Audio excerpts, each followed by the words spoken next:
Welcome back to Love Murder Current Affairs, our show about the cases of love gone fatally wrong that are in the news right now.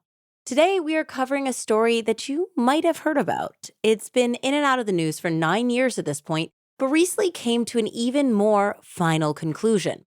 In August 2014, the world was transfixed about the story of an American woman who had been killed while on vacation in Bali, Indonesia. It wasn't just that the story had international flair, it had some seriously gory details. The body of the woman had been stuffed in a suitcase and left in a taxi. More than that, it appeared that the perpetrator had actually been the victim's own daughter. To understand how this all happened, we have to go back to the beginning.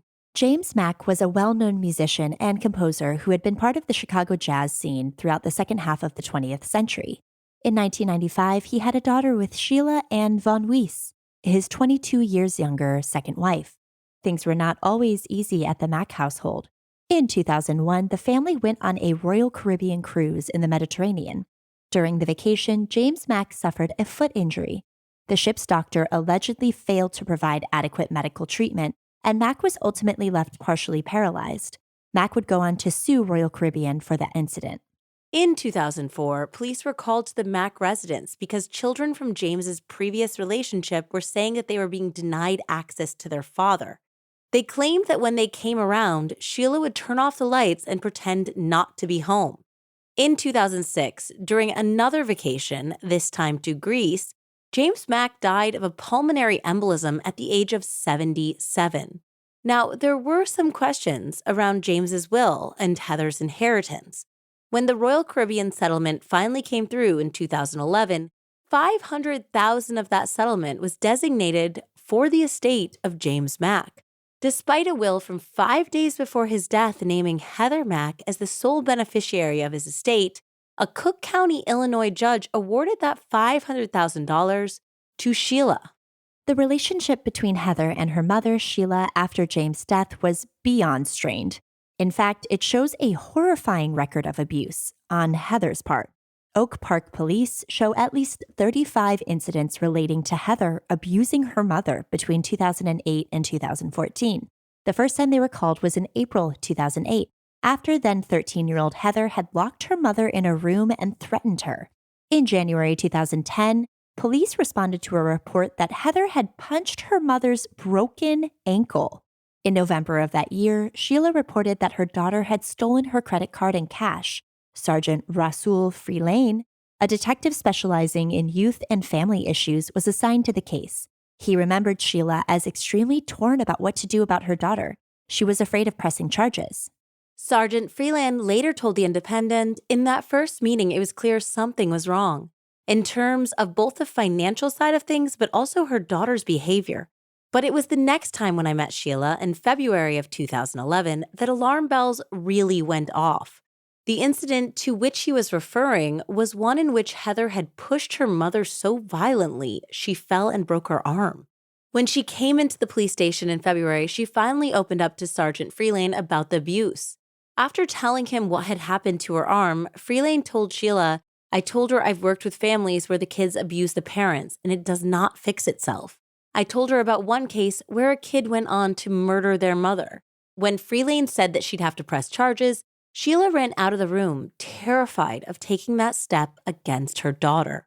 By the next day, however, Sheila was back. Heather had attacked her again the previous night, and finally, on February 7th, 2011, Heather was arrested for domestic abuse for the first time.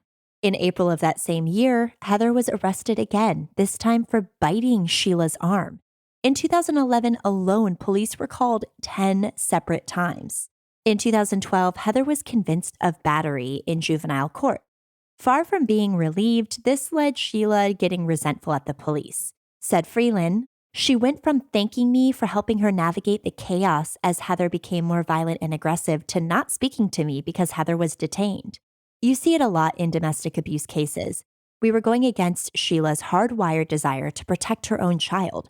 Heather was her only child. She was wired to keep her girl safe even though she was going to kill her. Over the next year, Heather spent time in 2 juvenile facilities focused on offenders with mental health issues, as well as having a female detective assigned as a mentor, but nothing seemed to work. Police were called about Heather 15 times in 2012 alone. In January 2013, Sheila told police for the first time that she believed that Heather was going to try to kill her. Freelane and Heather's probation officer tried to argue to the courts that this threat was a violation of court supervision, so that Heather should be jailed. But when Sheila again stopped cooperating, the case was dismissed in May of 2013. Fast forward to August 12, 2014. On that day, 18-year-old Heather and her 21-year-old boyfriend, Tommy Schaefer, used the metal handle of a fruit stand to beat Sheila to death at the ritzy 5-star St. Regis Hotel in Bali. With gruesome callousness, they squeezed Sheila's body into a suitcase, hailed a taxi, and loaded the makeshift coffin in. They tried to check out of the hotel using Sheila's credit card, but when they were unable to, they fled the scene, leaving the suitcase in a cab. A security guard noticed blood near the suitcase and advised the cab driver to bring it straight to the police station, which he did, where the police uncovered the horrific scene. It didn't take long for police to track down Heather and Tommy at a nearby motel where the couple made up a lame lie that Sheila had been killed by robbers, but they were able to escape. That story was, of course, undermined quite quickly by an incredible amount of evidence to the contrary, including text messages between Tommy and Heather plotting different strategies for their murder, with the help of Tommy's cousin, Ryan Bibbs, and comparing themselves to Bonnie and Clyde.